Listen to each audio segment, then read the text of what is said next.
Keep praying, discover the divine blessings that transform your life through sacred faith. In the 3rd year of Jehoiakim, king of Judah, Nebuchadnezzar, king of Babylon, came to Jerusalem and besieged it. The Lord delivered Jehoiakim into his hand, along with some of the articles from the temple of God. These articles, he carried off to the temple of his God in Babylonia and put in the treasure house of his God. Among the captives taken was a young man named Daniel, whose very name meant God is my judge. In a time of profound distress for his people, Daniel's heart remained unwaveringly focused on Yahweh, the God of Abraham, Isaac, and Jacob. Day after day, Daniel stood amidst the grandeur of King Nebuchadnezzar's court, adorned with golden pillars and interwoven with the whispers of gods he could not honor. Yet, every evening as the sun set over the great walls of Babylon, Daniel's spirit was drawn westward, toward the ruined Temple of Solomon in Jerusalem, now a haunting memory of divine presence and hope. He would find his quiet corner within the palace, his windows facing the distant land of promise, where once lay the heart of his people and the embodiment of their faith. With a voice barely above a whisper, he cried out to the Lord, praying as his ancestors had taught him. O Lord, let me find favor in your sight. Remember your people and bring us home. Each word carried the weight of his people's anguish, and yet amidst despair, there burgeoned hope in the heart of an unwavering prayer. His commitment to pray 3 times a day became the anchor for both his soul and spirit in this ungodly land. In the midst of idolatry, Daniel's faith stood tall, drawing admiration from the king himself as he rose through the ranks of this foreign land. But soon the peace of his devotion was met by the rustle of envy. Hormesh and the other advisers, furious at Daniel's favor in the king's eyes, schemed maliciously. They conspired to create a decree forbidding prayer to anyone but the king for 30 days. This challenge bore not only implications for Daniel's standing but sought to undermine the covenant between him and Yahweh. The edict weighed heavily upon him, striking fear in the hearts of many who had witnessed God's deliverance throughout their history. Before we continue with this incredible biblical account, I want to make sure you don't miss any of these powerful scripture stories. Click the bell icon and select All Notifications. These biblical narratives have transformed countless lives throughout history. If God's word through this story is blessing you, please like and share with someone who needs to hear about God's faithfulness today. Tell me in the comments, which biblical story has most impacted your faith journey? I'm always amazed how God's word speaks to hearts across generations. Now let's continue with what the Lord did next. Determined in his spirit, Daniel chose to remain faithful. With windows open wide and the decree echoing ominously in his ears, he knelt before the one who had guided his forebears. In that sacred act, he felt the unified prayers of generations rise with him, defying the earthly imperatives that sought to bind his worship. Yet, before he could utter his heart's fervent plea, footsteps echoed in the corridor, and the icy grip of betrayal closed in around him. As he was led away to the lion's den, darkness enveloped him, and dread hung thick in the air.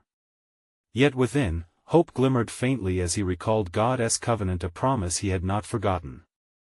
As the heavy stone sealed the den, he whispered through the silence, "O Lord, if it is your will, grant me courage." Dawn would soon break, unraveling the mystery of faith amid fear. What awaited him in the shadows? Would the God of Daniel deliver him, or were unthinkable trials on the horizon? As the sun rose upon Babylon, its golden rays penetrated the darkness of the lion's den, revealing the stark reality of Daniel's entrapment. The heavy stone still blocked the entrance, and the oppressive silence weighed upon him, yet within that silence, the voice of the Lord whispered encouragement to his heart. In this moment of bleak uncertainty, Daniel recalled the faithfulness of God, who had rescued his people from the hand of Pharaoh and delivered them from countless adversities. The kings of the earth may decree, but the decrees of heaven are superior. This truth coursed through Daniel's very being as he sat among the prideful beasts. With his heart steadfast, he entreated the Lord even without words, knowing that his spirit would rise before the throne of grace, unfiltered by earthly fears. Meanwhile, in the palace, King Nebuchadnezzar awoke with a heavy heart, haunted by ominous dreams. He had witnessed the greatness of Daniel's God through his radiant counsel and unyielding character. Yet now, he felt a pang of guilt for being an instrument in his charge's possible demise. As the sun broke over the horizon, the king rose from his sleep, determination etched upon his brow. "Bring me Daniel," the king commanded, his voice echoing through the corridors of his palace. But the advisors around him, those who had schemed against Daniel, exchanged glances filled with a mix of satisfaction and dread. As Nebuchadnezzar arrived at the mouth of the lion's den, an uneasy silence enveloped the assembly. The king's heart raced. What had he done? Was it too late for the young man he had once admired? "O Daniel, servant of the living God," he called out, "has your God, whom you serve continually, been able to deliver you from the lions?" Silence loomed once more, an eternity in that moment, until from the depths of the den came a voice, steady and calm. "O King, live forever. My God sent his angel, and he shut the mouths of the lions. They have not hurt me, because I was found innocent in his sight. Nor have I ever done any wrong before you, O King." The joy surged through Nebuchadnezzar, like a flood, washing away the weight of his previous command. "Release Daniel," he proclaimed, motioning for the stone to be rolled away. As the great boulder was moved, light poured in, showcasing Daniel's unharmed form, shining with the glory of divine provision. In a swift transition, the king honored the God of Daniel, proclaiming to all of Babel, "I make a decree that in every dominion of my kingdom, men must tremble and fear before the God of Daniel, for he is the living God and steadfast forever. His kingdom shall not be destroyed, and his dominion shall endure to the end." Daniel was lifted from the den, his faithfulness having transformed not just his immediate circumstance, but an entire nation.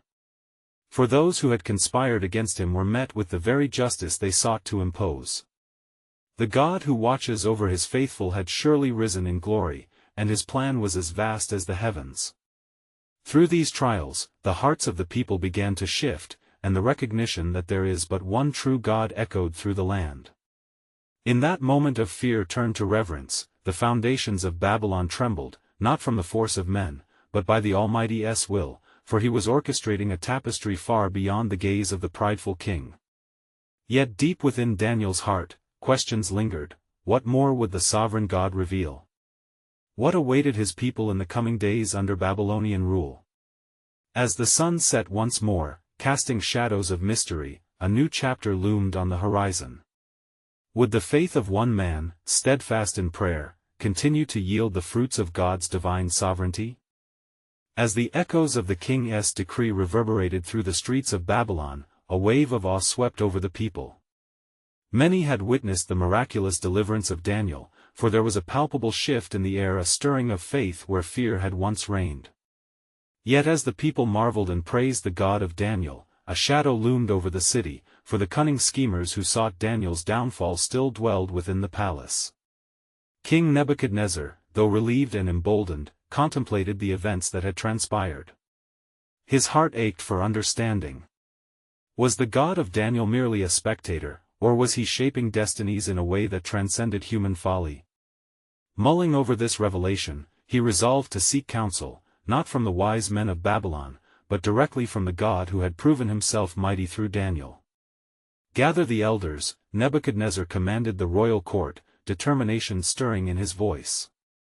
"We shall seek a sign from this God of Daniel. Let our hearts, which have been hardened, be softened.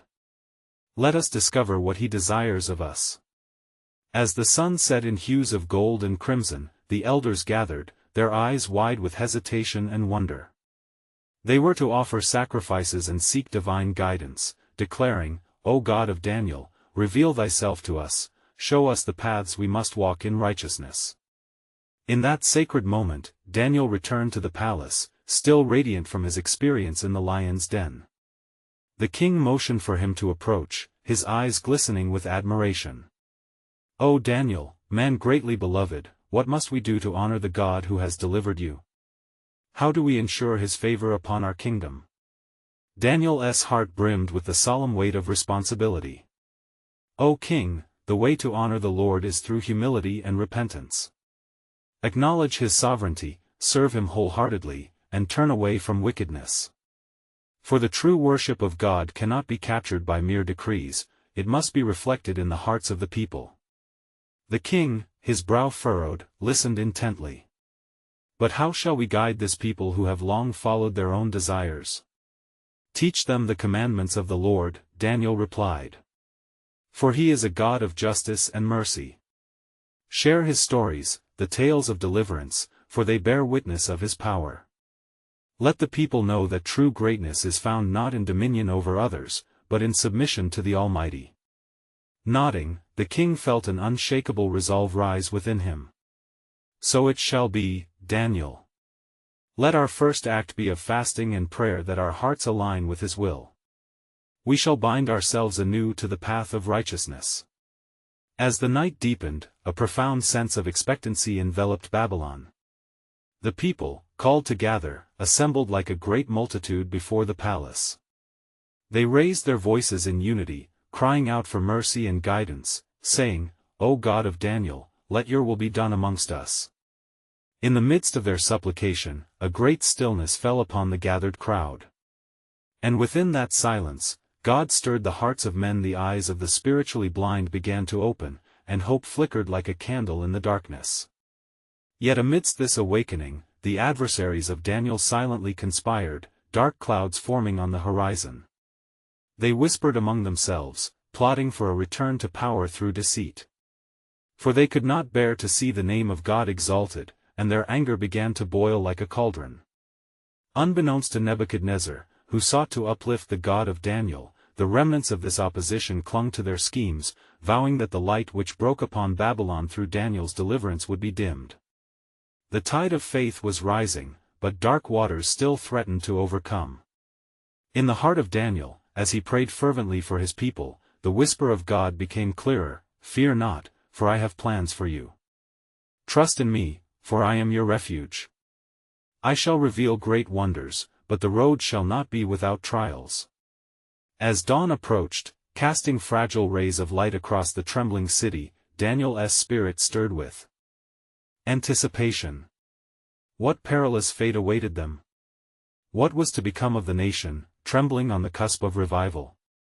For the Almighty had a greater purpose, a series of trials that would lead to a divine revelation.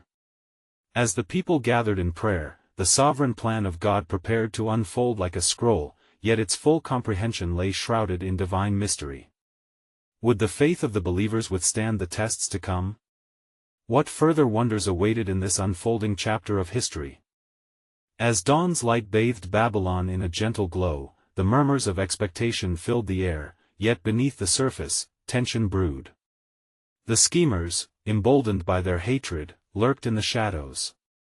They had not forgotten their grievances, nor had they relinquished their desire to undermine Daniel and the fervent faith that threatened their influence. The elders of the kingdom assembled as directed, following the king's decree, their hearts both hopeful and anxious. Daniel took his place among them, aware that the trials to come would challenge the essence of their faith. But in the depths of his spirit, he felt the stirring of God's assurance. Let us begin this sacred gathering with prayers of humility, Nebuchadnezzar declared, his voice trembling with reverence.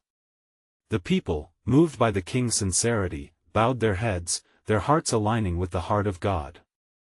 They prayed fervently, seeking direction and favor. O Lord of heaven and earth, incline thine ear to our petitions, Nebuchadnezzar cried, the weight of a nation resting on his shoulders. Reveal thy might to us once more. Show us the way to turn from darkness unto light, that our souls may be refreshed by thy breath. At that moment, the air thickened with a palpable presence, as if heaven itself were drawing near. And as they prayed, a shimmering light broke through the clouds, illuminating the palace courtyard. The elders gasped in awe, for within that light stood a figure clothed in brilliance, the angelic host ready to convey God's message. Fear not, proclaimed the angel, whose voice resonated like thunder and yet soothed like a whisper. Your prayers have ascended before the throne of God as sweet incense. The Most High has heard your cries, and his favor rests upon you. A collective hold of breath enveloped the crowd. But listen well, the angel continued, for trials await. The adversaries you fear are emboldened by darkness, but take heart. The God of Daniel remains mighty, and he who delivered his servant shall defend you. Will you stand firm in faith? Will you persevere through the fire that comes? Daniel's heart fluttered with recognition of the unfolding plan. We shall not abandon our trust, he declared, emboldening the people. For though we walk through trials, we are upheld by the hand of our God. Let us be warriors of faith. Let us remember his promises. Yet unbeknownst to Daniel and the king, the schemers had whispered among themselves, devising a plan that would set the foundation for an insidious trap. Let us craft a decree that all must worship no other god but the king, they plotted with wicked hearts. And anyone who defies this command shall be cast into the fiery furnace. For with such fear, we shall crush the spirit of this man, Daniel. The shadows around the gathered audience thickened with their deceit, while above them, God's light was still shining through. The elders raised their voices in unison, declaring, O God, hear our pleas. Strengthen us to withstand that which comes. Let not the hearts of the faithful waver. Daniel's spirit surged with hope, knowing that the Lord ordained all things for his will. Our God shall deliver us, he affirmed, the words rousing fervor among the people. But even if he does not, we shall not serve the graven images of men. As reverberations of faith intertwined with fear, peril approached, veiled in human scheming. The nation stood on the precipice of a great trial. What strife would arise? What divine possibilities would emerge from this tempest of opposition?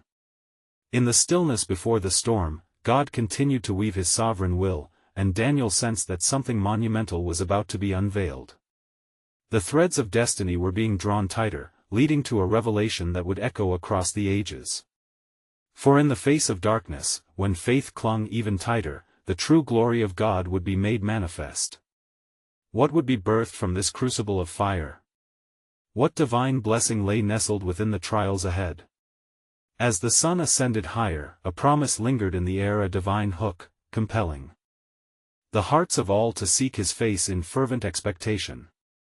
As the sun's rays kissed the horizon, illuminating the palace walls with shades of gold, the city of Babylon held its breath, for the decree was to be enacted. The schemers, their hearts filled with malice, basked in the shadows, believing their plan would bring down the faithful servant of God. Yet little did they know, their schemes would only serve to unveil the undying faith and the miraculous power of the Almighty. Order the decree made known throughout the land. Nebuchadnezzar proclaimed, with authority echoing within the great hall. Let it be known that for 30 days no man shall petition any god or man except for me, your king. Whoever transgresses this command shall meet his end in the furnace of fire. The scribes, eager to please the king, hastily set to work, inscribing the royal edict, ensuring that it would be delivered throughout the vast expanse of Babylon. As the scrolls were unfurled and read, fear mingled with curiosity among the people. Unbeknownst to them, there was one who would not yield. Daniel, resolute in spirit, had heard the decree. He withdrew into his chambers, and there he faced the open window toward Jerusalem, just as he had done before. With fervent passion, he lifted his voice in prayer, O Lord, God of Israel, the great and terrible God, who keeps covenant and mercy to them that love him, hear my plea. Thus, without fear of the fiery threat looming above him, Daniel prayed and sought the face of God 3 times daily, his customary practice unwavering even in the face of peril. His heart was fortified by the divine promises he knew well, knowing full well that the God he served was greater than the king's decree. Meanwhile, the schemers watched with malicious glee, anticipating the moment when their trap would spring. Furtively, they approached the king, feigning concern. O great king, may you live forever. Did you not decree that every man shall bow before you? Is it true that Daniel, one of the captives from Judah, disobeys your command? A shadow flicked across Nebuchadnezzar's face, the sincerity of his heart wavering. He looked upon the conspirators with indignation. What do you say? Is it true that he defies my order? It is true, O king. They pressed, he ignores your decree and prays 3 times a day to his God. Churning within, Nebuchadnezzar knew of Daniel's exemplary character. He cherished the wisdom of the man who had interpreted his dreams and brought knowledge of the Most High. Yet the law demanded that he act, and the engine of his anger was set in motion. "Bring forth Daniel," he commanded, his voice filled with a mix of authority and resignation. As the faithful servant stood before him, the gravity of the moment weighed heavily upon them both. "Is it true, Daniel, that you worship your God despite the decree?" Nebuchadnezzar queried, his heart torn. "King," Daniel replied, courage lacing his voice, "I can only serve the one true God, who reigns forever. Even in death, my faith shall not falter, for he is my deliverer." The king felt the pangs of regret, yet the laws of the Medes and Persians bound him. With trembling hands, he ordered Daniel to be thrown into the fiery furnace. As the guards seized him, a strange silence crept over the crowd, mixed with gasps and whispered prayers. Yet as Daniel was cast into the flames, a flicker of hope ignited amongst the faithful. For they knew that their God would not forsake them nor the one who served him. As the furnace blazed and the heat rose, a whisper from heaven stirred amidst the flames. What would God's response be? What deliverance lay in wait for Daniel, the beloved? In the shadow of the furnace, a revelation of divine intervention lingered, for as the smoke billowed, so too did the promise that the Lord would reveal his power in unparalleled ways. What miracle awaited in the heart of the fire? The unfolding drama would lead to an astonishing climax that would testify to the glory of God. For surely in the darkest trials, his light shines brightest, beckoning all to witness the fullness of his sovereignty. As the flames roared and filled the air with a crackling fury, an unearthly stillness enveloped the gathered crowd. The eyes of the onlookers widened in anticipation, their hearts pounding with fear and awe. Daniel was cast into the fiery abyss, and the thick smoke began to spiral toward heaven. Yet, in the realm of the unseen, a celestial gaze remained fixed upon the unfolding events. The king's heart pounded in conflict, and he rushed to the edge of the furnace, his voice trembling through the smoke. "Did we not cast 3 men into the fire? Yet I see 4 men loose, walking in the midst of the fire, and they have no hurt, and the form of the 4th is like the Son of God." Nebuchadnezzar's realization struck his heart like a lightning bolt, for he understood that divine presence had graced the furnace with the faithful servant. A hush fell over the people as they observed the astonishing sight. No longer was Daniel merely a captive from Judah, he was a beacon of faith and a testimony to God's unwavering protection. The flames, which devoured the strongest of men, could not touch the garments of the faithful prophet. Instead, a radiant light surrounded Daniel and his companions, manifesting the glory of God in the midst of chaos. "Shadrach, Meshach, Abednego, come forth, and come hither," Nebuchadnezzar roared, as he beckoned them to escape the fiery realm. The 3 stepped out from the smoke, their faces aglow with divine favor, untouched by the blaze, their faith triumphant amidst what should have been their demise. As they approached the king, a stare of wonder enveloped his being. Astonished, he marveled at their steadfastness and cried, "Blessed be the God of Shadrach, Meshach, and Abednego, who hath sent his angel and delivered his servants that trusted in him, and have changed the king's word, and yielded their bodies, that they might not serve nor worship any god, except their own God." In this moment of divine revelation, Nebuchadnezzar could no longer deny the power of Daniel's God. In his heart of pride, he discovered the truth of submission to the Almighty. Therefore, he decreed throughout his kingdom, every people, nation, and language, which speak anything amiss against the God of Shadrach, Meshach, and Abednego shall be cut in pieces, and their houses shall be made a dunghill, because there is no other God that can deliver after this sort.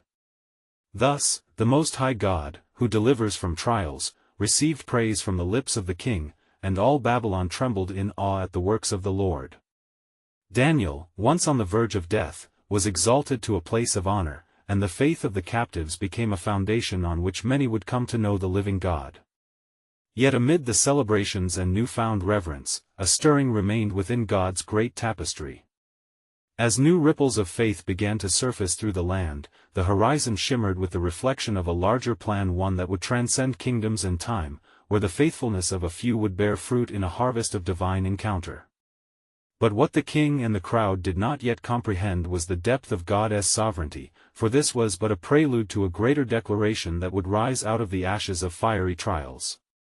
The faithful were called to seek him further, for God's intention was never to be confined to the kingdom of Babylon alone. The promise lingered in the air, whispering of a day when every knee would bow before his mighty hand, revealing the depths of his mercy and the wonder of his plans. As the smoke began to clear and the crowd stood in astonished silence, the heart of Nebuchadnezzar pulsed with a new understanding.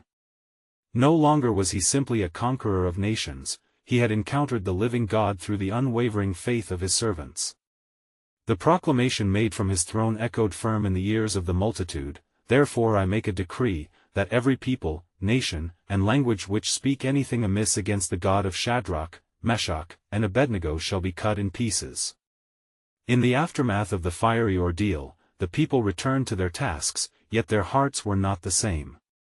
For in witnessing the deliverance of the faithful, they had glimpsed the power of the Almighty, and that which had bound their spirits now loosed the bonds of fear.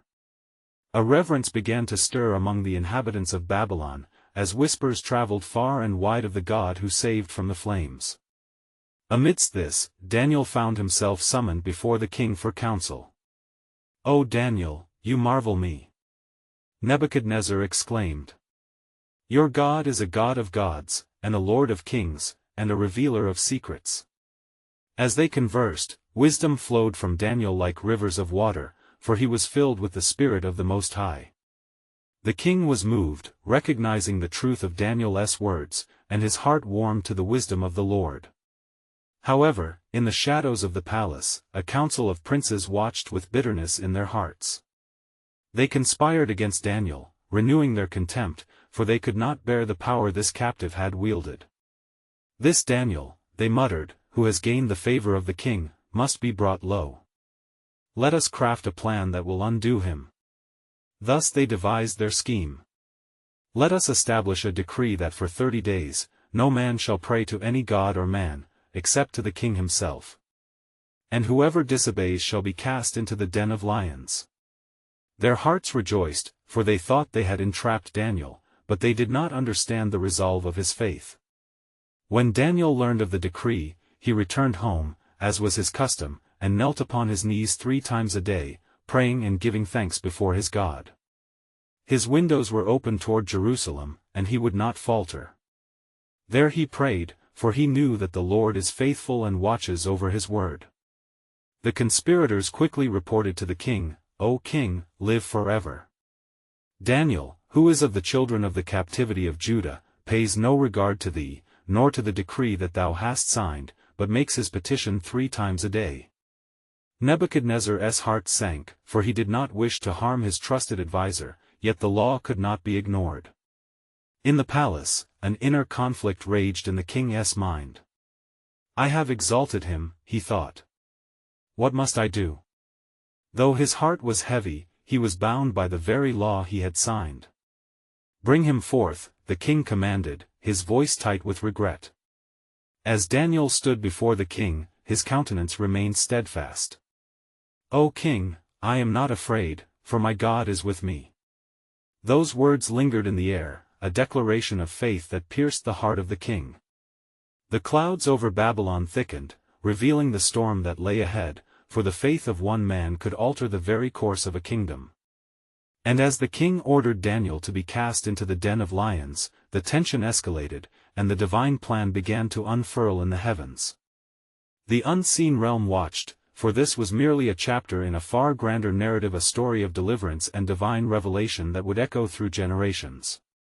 But what the king did not yet know was that God's purpose was at the brink of revelation, as the jaws of fate drew closed around his faithful servant. The conspirators had failed to understand the depths of God's providence, and soon, the magnificence of his mercy would rest before the world, transforming hearts bound for destruction into vessels of hope. As the sun dipped low beyond the horizon of Babylon, casting shadows over the great city, Daniel found himself thrust into the dark maw of the lioness' den. The chill of despair wrapped around him like a cloak, yet his heart beat steady with the assurance of his God's presence.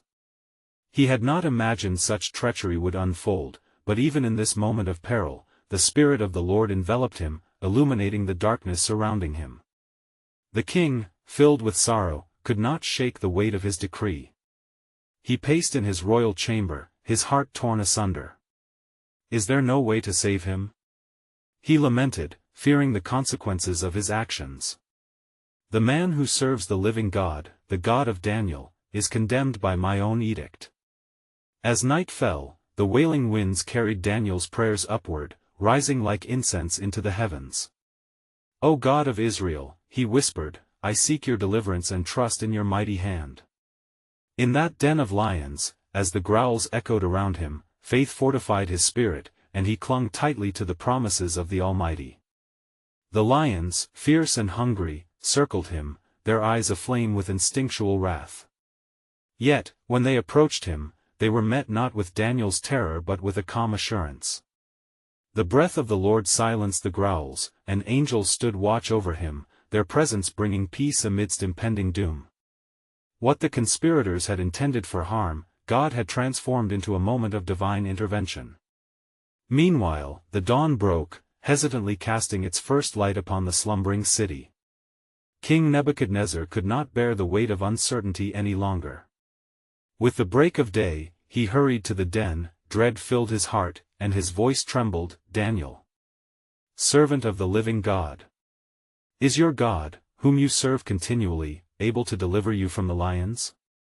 A hush fell over the palace, and the gathered crowd held their breath as silence hung thick in the air. Suddenly, a voice arose from the depths of the den, rich with confidence and warmth, O King, live forever. My God has sent his angel to shut the mouths of the lions. They have not harmed me, for I was found innocent in his sight. The joy of the king erupted in sound as he ordered Daniel lifted from the depths, and those who conspired against him found their own fate turned upside down, facing the very punishment they sought for the faithful servant. They were cast into the den, where the hungry lions met them with unrestrained ferocity. Thus, a new decree came forth from the lips of Nebuchadnezzar, echoing throughout the realm. I make a decree that in every dominion of my kingdom men tremble and fear before the God of Daniel. For he is the living God, and steadfast forever. The tides of Babylon shifted, as the hearts of men turned towards the God of Israel. Daniel was elevated to even greater prominence in the kingdom, a beacon of faith shining bright amidst the darkness of the world.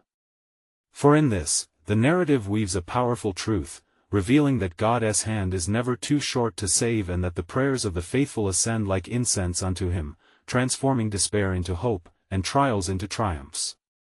But even as the people rejoiced in the deliverance, a deeper mystery loomed over the horizon. For had these events merely been a redemption for Daniel, or was there a grander design unfolding? The tapestry of the divine plan continued to weave its complex patterns, a shadow of what was to come, as the heart of kings shifted in response to the God who saves.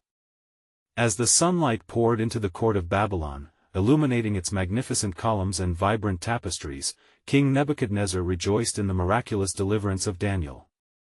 There was a notable shift in the very atmosphere of the palace. A reverence for the living God infused the hearts of its inhabitants.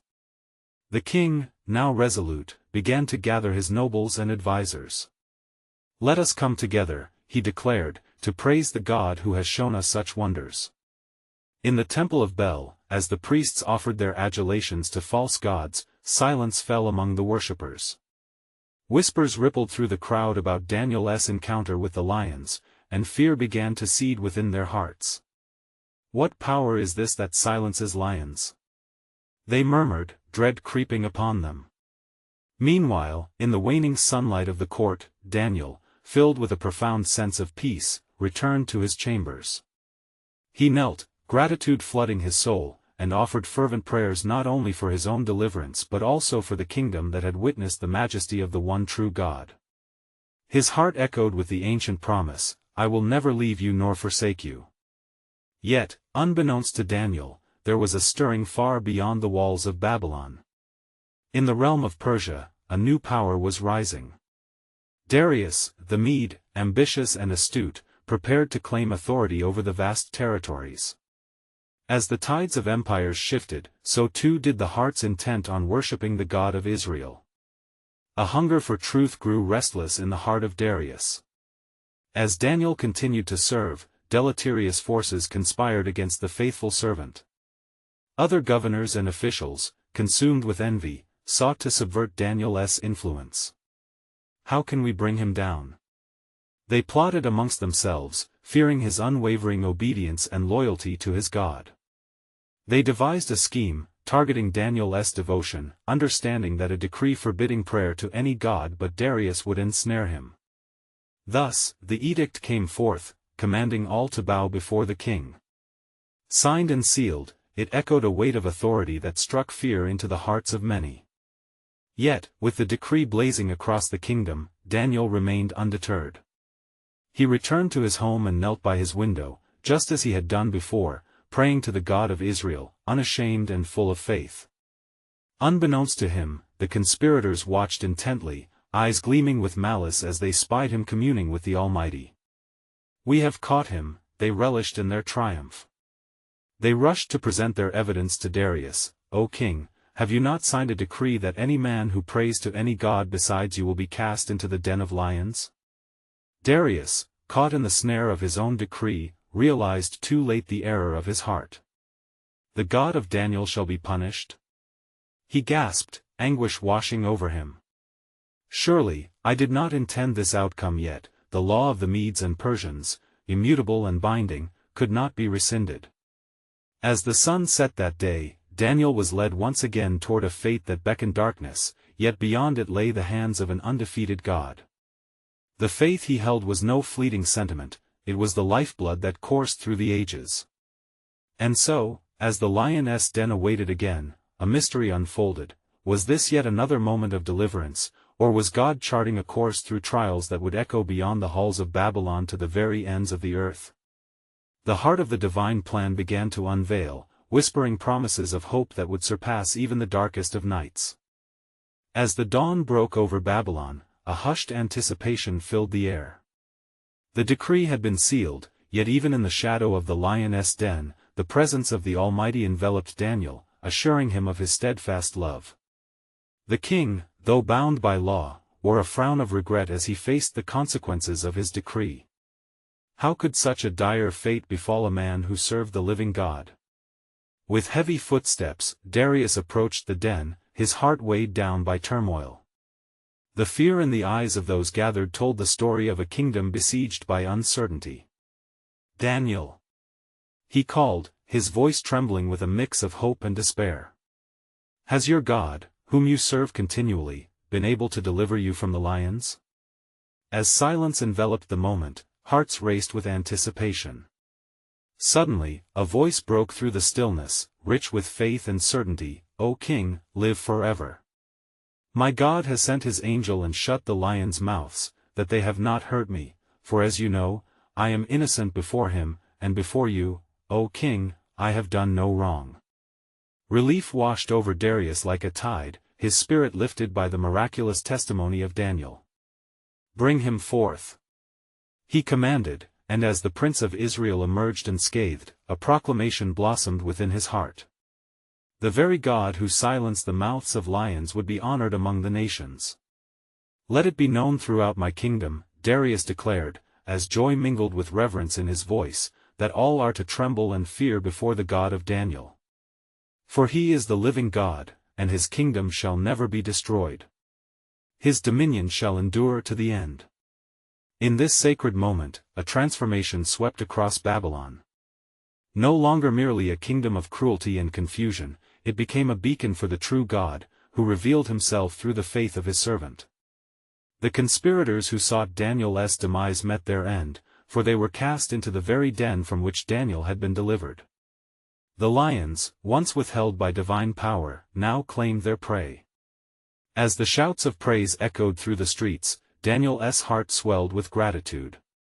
An unyielding faith had not only preserved him but had initiated a revival in the hearts of the people, a collective turning towards the God of creation.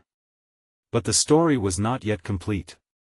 God had served a purpose far greater than mere deliverance. he had instilled a promise of unity, a promise of hope. The chains of bondage, both spiritual and physical, began to loosen across Babylon, as the faithful flocked to the one who had worked miracles. Days turned to weeks, and as Darius established new laws to honor the God of Israel, the Spirit of the Lord moved across the kingdom. Teachings of Daniel were shared, stories of God's faithfulness woven into the fabric of a once skeptical land. Women and men, young and old, gathered to listen, their hearts awakened to a truth greater than tyranny and deception. "Let us bow in humility before this God," they proclaimed. "For he is merciful and just. He will redeem us, as he has redeemed Daniel." Daniel, sensing a deeper purpose in his life, committed to guide this awakening. Each day began with supplications and prayers not only for himself but for a nation in need of restoration. "O Lord, lead us in your ways and fortify our hearts to follow you," he would cry, knowing that his role was pivotal in ushering forth a new era. The legacy of his faithfulness began to spread like wildfire, drawing others into the fold. Witnesses of God's miraculous power shared their stories, and a revival swept through the land. What had once been a haven for idols transformed into a temple for the true God, each heart being drawn to the promise of eternal life through faith. And as Daniel aged, the visions of God began to unfold before him, revealing a tapestry of not just Israel's future, but of all nations. He beheld the coming of a new kingdom, one where every knee would bow and every tongue confess that Jesus Christ is Lord. Thus, the story concluded without end, for in every prayer, in every act of faith, Daniel had laid seeds. Across generations, birthing a hope that resounds through eternity, a divine purpose fulfilled in the hearts of those who believe. Even now, this holy narrative calls to all hearts yearning for truth and redemption, just as it did for those in Babylon. My friends, if you feel this story resonates within you, I urge you, subscribe immediately to our channel. Don't wait another moment to connect with God's Word and witness how His truth transforms lives. Your support through likes helps spread the light of His message through the algorithm. We invite your reflections. Share in the comments how this powerful testimony has impacted your faith journey. And don't forget, share this inspiring story with at least 5 friends who need to hear God's truth today. This is the moment to help spread biblical revelations and reach more souls for Christ. Take action now. Unleash the power of His story through your voice.